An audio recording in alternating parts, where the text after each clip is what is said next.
Welcome to the Avert podcast, where we talk with some of the most creative people within North Texas and beyond. I'm your host, Michael Gibson Jr. This episode is sponsored by Red ID Agency, which is a Dallas-based PR agency founded by Teresa Nguyen, representing life's fun and finest: food, fashion, films, and festivals. Nguyen is an advocate of badass women and unicorns making an impact in their communities. For more information, be sure to visit www.redidagency.com. This episode's guest is Justina Walford, the founder and artistic director of the Women Texas Film Festival, taking place at the Studio Movie Grill's Spring Valley location in Dallas, August 15th through the 19th. Passes are currently on sale, and you can get yours by visiting www.womentxff.org. In our conversation with Justina, we discuss the Women Texas Film Festival, her love of horror films, and so much more on episode 31 of the Avert podcast. Consider yourself warned. What made you decide to start the film festival? I moved here from New York about 3 years ago, a little over 3 years ago. What part of New York? Well, at first it was the Upper West Side, and then it was Harlem. So I've been all over Manhattan, I guess. Cool. And when I moved here, I was like, well, I'm going to, I joined Women in Film. And I was like, I really want to volunteer for a women's festival because in LA, where I'm originally from, and New York, there's tons of women-centric film festivals. And Women in Film at the time had a shorts block, and that was it. And I couldn't find anything else. I was like, well, that's strange. And then I realized there wasn't, even in neighboring states, there was not anything else. And someone said you should probably make that film festival happen. And I did. And it has been an amazing journey. I think we gave ourselves only 6 months to do the first one. Wow. Yeah.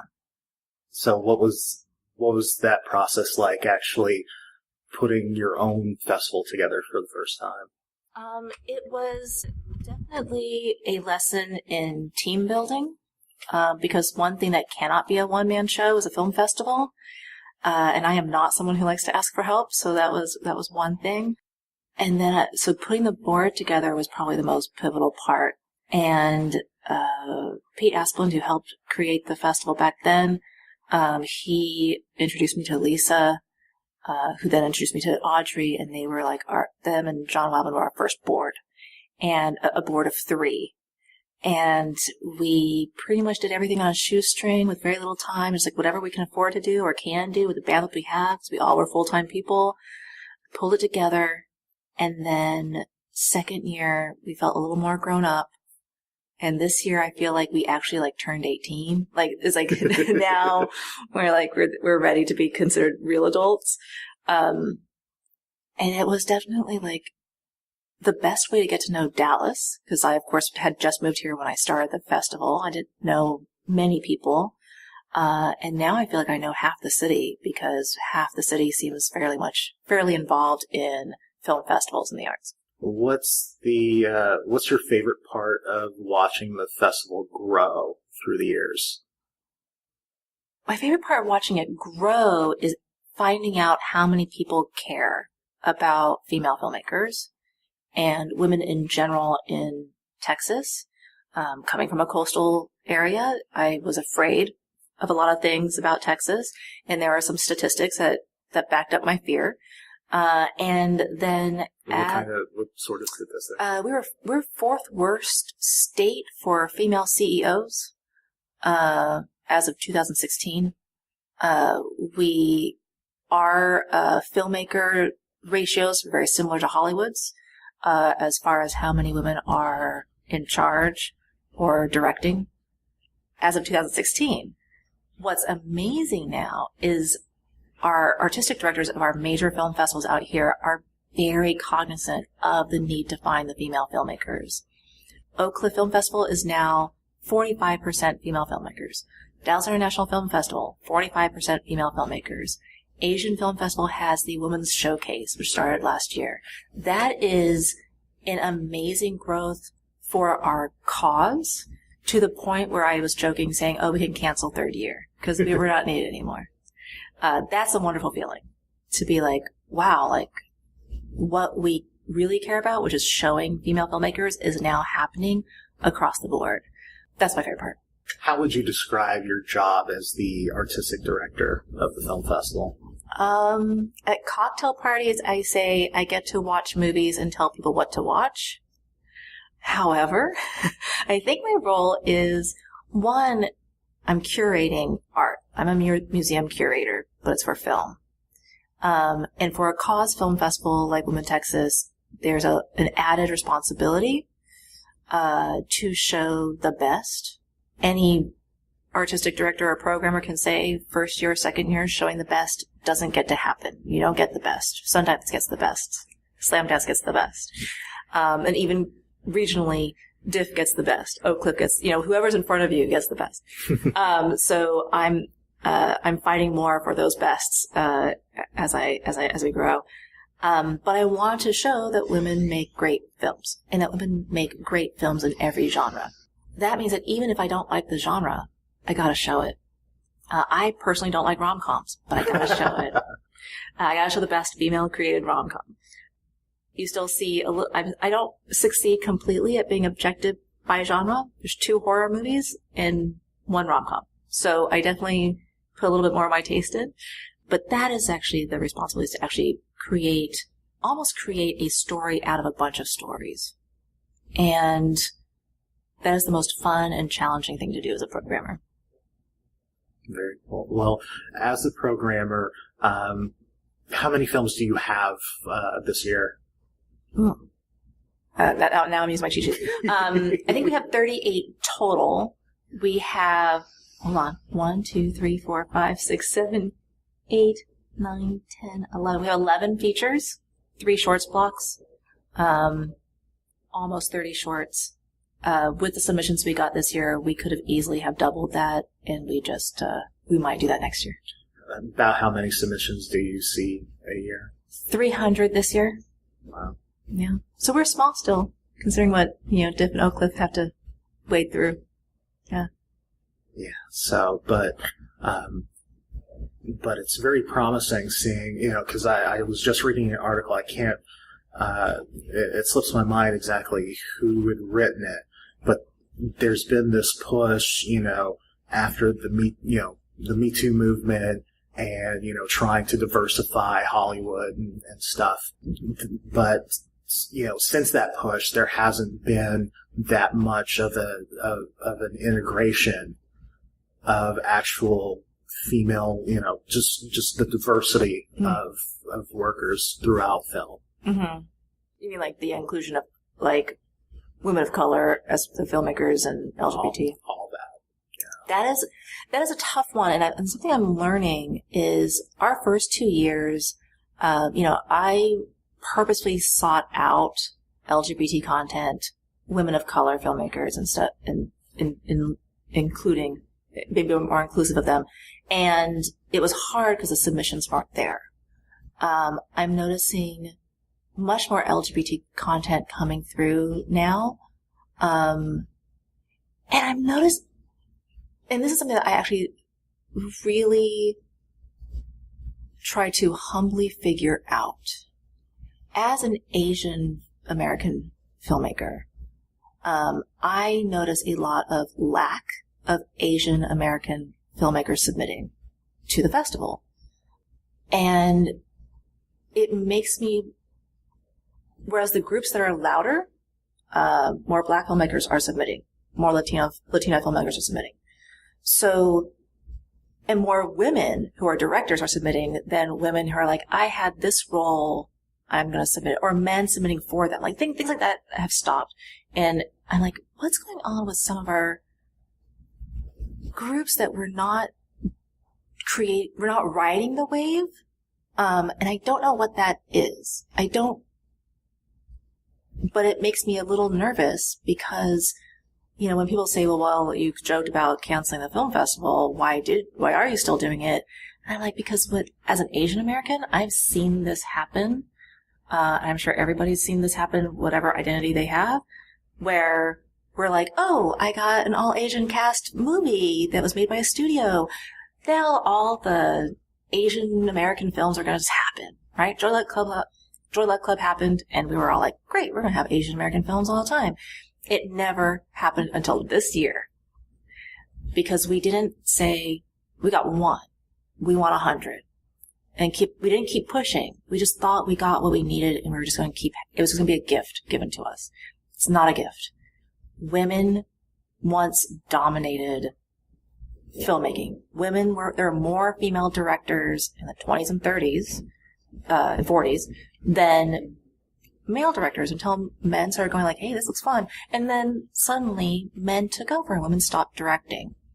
Obviously not because they got bored. Something happened. We have to keep fighting for our place. And so to me, I think, one, I'm glad I'm seeing more conscientious action on our side in programming to find that content. But now it's like, okay, but now it's up to us as women of color or women in the LGBT community to go, I'm going to make more content so that it fits programming for something. It's a two-way street.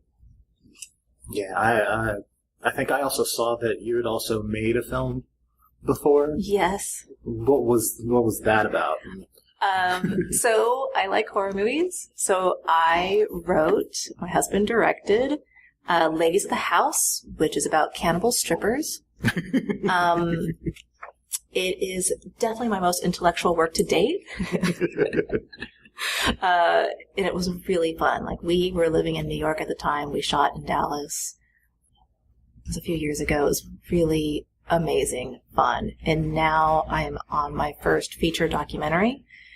A totally different experience, and very new to me. Very cool. Can you speak on what that documentary is about, or is it too? Yeah, it's a little too new to really. I don't have the elevator pitch for it yet, but it is about the stray loose dog problem in southern Dallas and how it reflects a problem we have with southern Dallas and how our city takes care or doesn't take care of southern Dallas. I'm looking forward to hearing more about that, because there's been a huge issue as of late. All the it sort of came to the forefront recently when that poor mail lady got mauled, and that sort of became a lightning rod for everybody. It's like, look, we need to do something, and it's amazing because it really is like. And again, that whole thing of like just keeping our voices heard, because a year ago, a woman dies from the mauling. This year, a woman almost loses her life from the mauling, only blocks away from the first time it happened, and a man lost his arm this year. So it's one of those things of, okay, it was a wake-up call, but it took this long for that wake-up call to go into action. And these are all Fairpark, South Dallas, Southern Dallas areas where it's hard to wrap your head around the fact like that someone got mauled by a dog. That just doesn't seem like a metropolitan thing to happen. Right. And so I'm sure the shock makes it difficult to go into action, because then, how the city works is that it goes to other cities to see what to do. And if other cities never had that problem, where do you find your solutions? And that's where it got to be a slow change. So you tend to love horror films. Yeah. Like, what sort of do you have any particular favorites through the years that you've seen, and just like in general, like or popular or not popular? Both. Gosh, I loved Babadook. I thought that was a refreshing new turn in the genre. Get Out is probably my favorite film of the last 2, 3, 10 years. I'm a huge fan of Stepford Wives. So when I heard about Get Out, I was like, I'm going to the theater, like opening night. This is amazing. And it did not disappoint. I just wish every movie was Get Out. I have posters and everything. Oh, yeah. Not everybody can be, the lauded, thing that everybody attains to be. I'm one of those, like, music, in order for me to listen to it, it has to grab my attention, but I could watch just about any film myself, even if it's bad, especially when it's bad, because, like, you even see, like, what the attempt was, and you learn, like, okay, that's something not to do when I'm trying to do my own. Yes. Yeah, learning films. Stuff like that. I actually love movies like you. I love watching any movie. So, like, I never think of a movie as, well, I was going to say I never think of a movie as bad, but there must have been ones that are bad, and I just, like, block them out of my memory. Because, like, if you said, like, what's the worst movie you ever saw, I'd be like, I don't know. Oh, actually, I know the worst movie I ever saw. The only movie I've ever walked out on, this will age me, because I don't know what year this was. There was a movie called Eve of Destruction with Gregory Hines. And it's a military android chick. And Gregory Hines is like the detective. I don't know. There was a plot. Anyway, 15 minutes into it, I was like, I gotta walk away. That was probably the worst I've ever seen. That's funny. I've never seen a movie so bad that I had to walk away from it or turn it off. But I remember when I was in film school, we ended up watching this movie called Farewell My Concubine. And I don't want to say it's like the worst movie, but it was so long and it was just so boring. I fell asleep twice in the film. Woke up later on in the film and, like, didn't miss a beat. So I was like, I don't know what that says about the movie or myself, but yeah, I think it's funny 'cause actually I think the first time I fell asleep in a theater to a movie was actually one of the Star Trek movies. Really? Yeah, the Star Trek movie with Iman in it. Oh, which one was that one? And I fell asleep and I thought, oh no, I think that was a good movie. But I couldn't say anything because I fell asleep during, like, the whole second act. And so my, John, my husband, actually, like, judges films by if I stay awake through them. So he watches, like, 3 movies a night. And so I will, of course, like, totally, this night's going to be different. And, I usually fall asleep first movie in. And he watches, like, classics. I'm too ADD for most films that are actually lauded, amazing films. I will fall asleep for. So he'll watch them, and if I'm still awake, he's like, well, that must be an amazing movie. I'm going to put that aside and see if he gets an Oscar watch. Like, yeah. Yeah, like, Get Out was so amazing. A lot of movies have, like, those moments that just creep you out. Like, usually horror movies, like, I grew up watching Freddy and Jason and all of those, like, those were like comedies of sorts to me growing up. I never really freaked out, but, one of the ones that creeped me out was, what was it, 28 Weeks Later? That scene after the husband jumps out the window when his wife gets overtaken by the zombies, spoilers, and he's running down the field, just chucking. Yes. Have you seen it? Yes. And then, like, the camera comes over to the side, and you see over the hill as they come, and he's so screwed. And should be. Yeah, for leaving his wife. Yeah. Yeah, that's a great one. Actually, Carlisle's one of my favorite actors, too. Like, that. So for me, I always like the ones that are more serious creepy. I love serious creepy. I had a competition with my husband. I said, like, what's the first movie that ever scared you? We're going to have a date where we watch my first scary movie and your first scary movie. He's like, okay. He's like, well, my movie's going to be scary. And his was Son of the Blob, which when you're an adult isn't scary. When you're a kid, it's really scary because it's blob that can eat you. Right. And then mine was Magic. Have you ever seen Magic? It was Anne Margaret and Anthony Hopkins and a talking dummy. And Anthony Hopkins is a ventriloquist, and the talking, or the dummy, we don't know. Maybe he's crazy. Maybe it's actually a, possessed, dummy, turns him into this, like, killer, right? And then she falls in love with him, and it's her, like, storyline, which is a very different switch on the final girl kind of thing.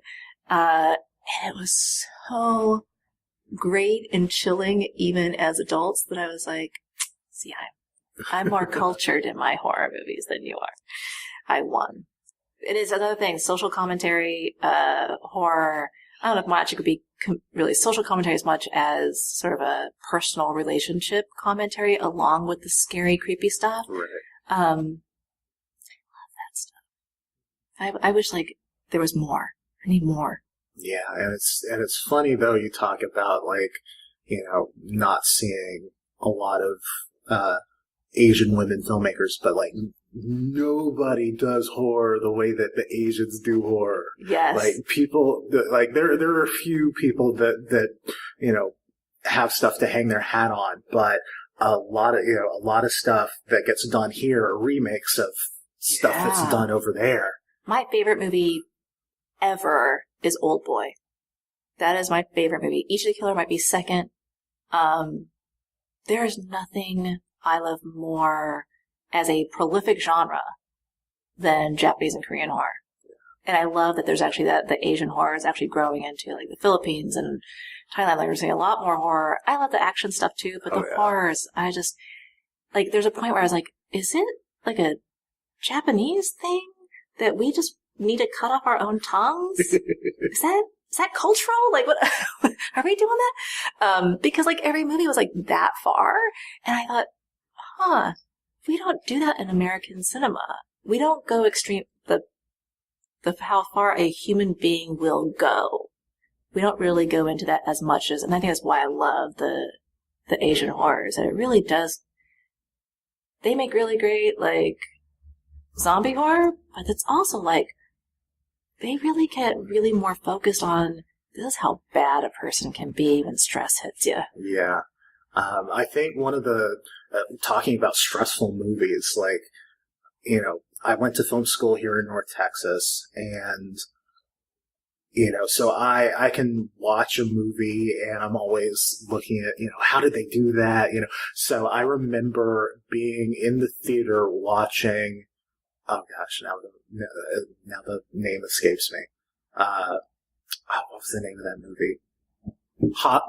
Hostel. Oh yeah. Yes. Hostel. And just the stuff that they did, the special effects they did in that movie, like I had to take my brain like left me in that movie, had like an out of body experience and went to how did they do that? Versus like trying to stay in the movie, watching the movie itself, because that was an intense film. I have a love-hate for Eli Roth, so like part of me is like I have to admire that Hostel and Saw kind of revived the genre for us. But then, after a while I was like, okay, well, Eli, you're done. So I have mixed emotions about Eli Roth. Hostel was like, Saw was also, speaking of Asian filmmakers, is it Saw or Saw 2 that was James Wan? That was like his break. Like I think his break was in the Saw franchise. So that's the Asian American filmmaker side of it all. What else? What else has been really good? I mean, there's other genres. Let's see. Yeah. There's other genres. Shape of Water, which actually might still be considered horror to some people. Shape of Water was a great film. I haven't seen that one yet. It was great. I think this is part of the Oscar thing. Not to get into the Oscar conversation, but it was Shape of Water. I think like a lot of Oscar voters or like people who really love what the Oscars say were like, Shape of Water. That's just like Creature from the Black Lagoon made pretty. And I'm like, what? No, it's an amazing film. But I go, I realize like, well, it is about a woman who falls in love with a monster. So I guess if you had to put it in a genre, and it's a genre you don't like, it is fish porn in the end. But I found it just stunning. It was just beautifully shot. That's what I heard. Great storyline. And it is definitely a, how do they do that kind of feel to it? Because like, as a writer who takes pride in being creative in what I write, there's like scenes where I'm like, how did that get into someone's brain? Yeah, loved it. Loved it. I think that's I mean, when I program the festival, I think about those things. Like, I really want women to be seen as people who make those movies too. Like I like David Lynch films, and I like all kinds of films. So I actually like purposely seek out the genres you don't see us in very often. And one of them is trippy, fantastical, weird, and gross. What should people know about the festival going in, the dates? And all like that? the stuff. Okay. We are in a few days. We're August 15th to the 19th. We're at Studio Movie Grill in Spring Valley, which is a new venue for us. We're at Studio Movie Grill Northwest Highway last year, so we've moved. Our opening night film is Paris Window, which is one of those trippy, weird, I don't know what I just watched kind of movies. Amazing film. Fell in love with it within like 5 minutes of watching it. We have an opening night party. This might be a party spoiler, but we're pretty much recreating the movie set. Cool. At the Waz Gallery. So, like, it's all themed to the opening night movie. And we have every genre, from really beautiful documentaries to very politically charged documentary, rom-coms, earnest, dramedies, everything. We have everything. And then Saturday's our big day. Saturday is like a whole bunch of stuff. Panels, we have filmmaker panels on Friday and Saturday. WomenTXFF.org, or just Google Women Texas Film Festival to see our schedule. Pretty much, that's all the facts. I mean, I can actually go down the line and be like, this movie's this and this movie's that. But I'll go on forever if I could talk about each movie. I think I am actually not a documentary, as someone who's making a documentary, I am not really a big documentary watcher. So it is really weird that when people say, like, what's your favorite film in the festival, I actually keep bringing up the 3 documentaries we have. So I would say, even if you're not a documentary watcher, see the documentaries. Because I picked 3 that, like I said, I fall asleep during everything. Obviously, a documentary is something that I'm most likely to fall asleep through. So that these are 3 documentaries that I watched twice, let alone stayed awake through, says a lot. So, like, it's actually, like, I think people don't know this, but the best thing to ask a programmer is, of the genre you hate most, what did you pick in that genre? Because then it'll be like, yeah, that's, because it really is like, tells our, like, if you want to know my favorite movie, I'm going to pick from the genre that I love, right, because it's right there. So of course I'll be like, well, our closing night film's The Ranger for a reason, because it's gory. But like in the end, if I'm like, oh, this beautiful, wonderfully shot, documentary, people will be like, oh, well then it must be good if she liked it, because she doesn't even watch those things. That's what I would say about my documentaries. All 3 very different. We only have 3. Hillbilly is about the documentarian is a young progressive woman. She was raised in eastern Kentucky in the Appalachians. So her documentary is one about the very rich culture of the Appalachians that we all who aren't from there don't know about, and how difficult it is to live with the stereotype of the hillbilly. But as well as, she comes from a family of Trump voters, so there's actually a lot of it. It goes into like how they all react to the election. So it's a very eye-opening film, and that I think both sides will appreciate it for very different reasons. The Rest I Make Up is about a playwright who has stopped writing because of Alzheimer's and the friendship she develops with the filmmaker. It is a first-time documentary filmmaker, and as a first-time documentary filmmaker right now, I really admire how amazing it was made. I have watched it voluntarily 3 times now, and I knew I would program it again. It's like one of those things, like within 15 minutes, I knew I was going to program it. And United Skates is about roller skating rinks across the country, and it's amazing because it reflects so much more about culture. It reflects a lot about hip-hop and the evolution of hip-hop. So Coolio's interviewed, Salt and Peppa's interviewed, and it kind of goes into, like, why these skating rinks are dying and why it truly affects our community. And locally, we have Southern Skates in Southern Dallas, it is city managed. Oh, wow. Because you can't make a profit with a skating rink in you can't make a profit very easily in Southern Dallas, period. And the city found it important enough to make sure it stayed open, because what actually is in the documentary is like LA gang members would fight in the parking lot of that skating rink, but it was like, well, I was thinking of a movie, now I just forgot what it's called. But basically, like, once you got into the skating rink, it was truce. So even warring gang members would actually skate together and then take it outside. And so when those closed, you had no peace space, right, I guess. So, like, it was good for the community because you got to bond safely in neighborhoods that don't have a lot of safety. So that's a great thing about, and the filmmakers coming out for that, for the Q&A. We have filmmakers, I think, for all 3 of our documentaries for the Q&A, which each film makes you want to ask questions.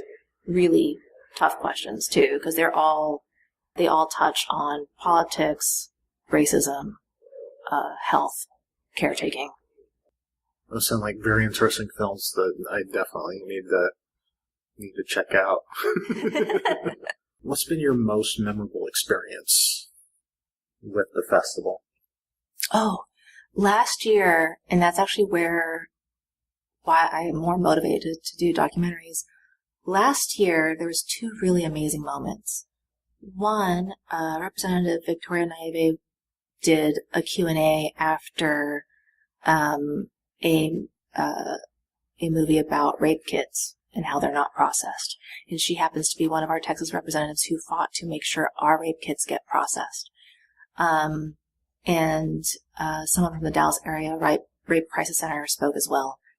And the Q&A afterwards, because the filmmaker couldn't be there, it was still a time where we could process the film, because it's a very emotional film. Right. For those of us who've had an experience like that. So we got to actually talk about it more, with more in depth, and the conversation was so amazing out of that. The other experience was, there was a documentary called It's Criminal about women in prison who made a play with Dartmouth girls. And in the movie, it was like both sides learning how to do something together when they had such preconceived notions of each other that were sometimes true and sometimes not true. And that documentarian was on WFAA the day before. And a woman called us and said, I deal with women who are transitioning out of prison. I would really love for them to see the movie. Do you happen to have, a few seats? And we weren't selling, he didn't have any seats full. So I was like, yeah, how many? She's like, 30, 40 women. I'm like, fantastic. You have seats for all of them. Free. Come on down. She's like, great. So that was actually 30, 35 women transitioning out of the prison system, watching a film about women in prison. The documentarian was there. One of her subjects was there who, since that film, got married, has a job, is a manager. So when the Q&A started, these women were crying. They were telling the woman, the woman that was the subject of the film, that she was a hero to them. And so she was crying. The documentarian was crying. This is exactly the whole reason to do a documentary. We talked until we had to get kicked out of the theater, and they all did huge group selfies in the lobby and just talked. I think they were there for hours. And that was this huge reminder of that's what a film festival is all about, is that you're connecting people who don't have a movie, who don't, you don't have a movie. There's not a movie about you, and then they get to watch that and bond and create friendships. And it was amazing. That was my favorite moment, possibly my whole life. That's awesome. Yeah. It's the whole thing about media and, from books to films and television is all about trying to see a side of yourself represented. So it's awesome to hear an amazing story like that. Yeah. Our opening night film that year too was a trans character was in the film. The main character was trans. And same thing, like there was people from the trans community who were like, oh my gosh, that's the first time I ever saw my story on screen. And I was like, really? And then I realized, oh yeah, of course, like a year ago, Orange is the New Black, that's pretty much it. Like, that's all you got. And that's why I think filmmakers need to take more risks. Filmmakers who are trans filmmakers, women of color, like those of us who don't see ourselves on screen, it's actually kind of our duty to make the art that reflects us. That may be the answer for you, but working with the festival through the years, what has that taught you? Oh, it's taught me that mediocre doesn't quite cut it. But also, I think perfectionism cuts it less, right? Like, I've learned that I am more appreciative of a filmmaker who made a good film than a filmmaker who didn't finish or didn't show, like got too embarrassed because there's like one scene that doesn't have good lighting. You know what I mean? Right. As a filmmaker, definitely make movies. If you screw up, you don't like what you made, that's okay to not show it. But in the end, make movies, and I think odds are your movie's better than you think. But also, if you're cocky and you think you made a great film and you wonder why no one's accepting it, it's possible you didn't make a great film. So like there's like two sides to that. Like ship product, and your product is your art. Ship product with humility, pretty much. And that's a great learning experience for me, because I think I, as a filmmaker and as a writer, go from I'm a genius to I'm an idiot very quickly. I don't think there's any middle ground, and you usually don't show people until you're in that middle space. So like creating that middle space and zenning out a little bit does help. And then how would you define success for the festival? Oh. I feel like 80% of me says this year is success, but we haven't had it yet. So I think success is when there is a time, and this will take some time, that I really believe our mission's accomplished. Whether we did it, we do it, just a little tiny portion of the mission. But the day I'm going nope, it's pretty much 50-50 women in horror, 50-50 women in trippy weird stuff, and 50-50 women in rom-coms in superhero movies. Like, when I really feel like that equality is established, that would be success. That would be ultimate success, where it's time to move on. And as a festival in general, as many people who get to feel better from what they just watched as possible. It takes people to step up and write the stories and share what they know, because that's ultimately what storytelling is. Even if you're making your film, is just do what you know is probably the easiest way to break in. But I did a short film myself recently, which we just submitted for a film festival. We still got a couple tweaks, but the deadline was a couple weeks ago, and so we rushed and did it. But it's an all-female cast, except I do have a cameo in it as a doctor, but the rest of the cast is all female. But me and my co-writer, we set out with the mission to challenge ourselves, because you always hear those things of not seeing powerful, strong women in film. So we're like, okay, us being guys, me, a big black male, and him being, this white guy, how can we tell a story from the female perspective? And I think we ended up coming off doing pretty well with it. Well, I guess if you have an all-female cast, you have some people giving you some feedback. My girlfriend through the stages, we showed her the script, and then she saw cuts of it as we were going through, and we got to the end, even when we were sitting there waiting for the VFX shots to come back from our VFX artist. It's does the story make sense with all these holes of insert this? And we get to the end and she's crying. Oh. She's like, oh, it's there. And then once we got everything plugged in, she was like, it only heightened it. So Oh, that's awesome. Oh, that's a good feeling. So I can't wait to show that one off. Hopefully soon. But yeah, is there anything else that people should know about the festival, or any last thoughts that you want to? I don't think so. It's a great festival. It's fun. We got parties. Closing nights karaoke. Closing nights karaoke is very important. That's pivotal. Gosh. Well, then I have to stop you and ask you if, since you bring up karaoke, like, what's your go-to karaoke song? Oh, Dirty Deeds. Dirty. Yes, yes. I want to say Joan Jett, but it's AC/DC, so I'll be fair. Cherry Bomb or Dirty Deeds. Wow. Yeah. Awesome. I let other people do the stuff that actually requires singing skills. Oh, very cool. Well, Justina, thank you so much for sitting down with me. Thank you. That's the podcast. Thank you again to Justina for sitting down with me. I will have to get her back on as soon as she gets done with her documentary. Again, the Women Texas Film Festival runs August 15th through the 19th in Dallas. For more information, be sure to visit www.womentxff.org. Keep up with the Avert Your Eyes podcast, or check out past episodes by visiting our website, avertyoureyeспod.com.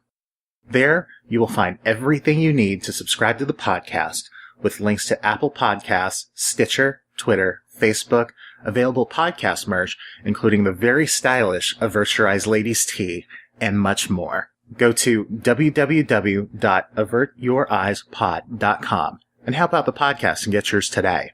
And don't forget to leave a comment or review. Thank you so much for listening. I'm Michael Gibson Jr., and until next time on the Avert Your Eyes podcast, consider yourself warned.